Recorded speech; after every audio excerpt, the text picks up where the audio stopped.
ওমা দারুণ স্মেল বেরিয়েছে তো। কি বানিয়েছো আজকে? দেখবি? দেখাও। আজকে তো স্যাটারডে, নিরামিষ। আজকে নিরামিষ। ডাল দেখতে পাচ্ছি।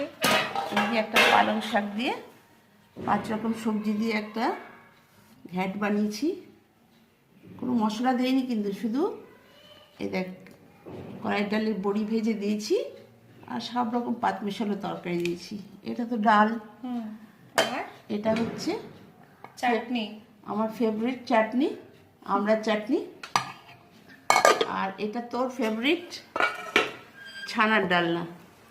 সুন্দর হয়েছে। ছানা কেটে নিয়েছি দুধ দিয়ে, দিয়ে ছানাগুলোকে বল তৈরি করে ছানা রেসিপি করেছি, ছানা ডালনার।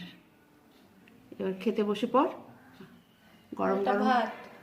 এটা তো ভাত, ভাত তো লাগবেই, ভাত ছাড়া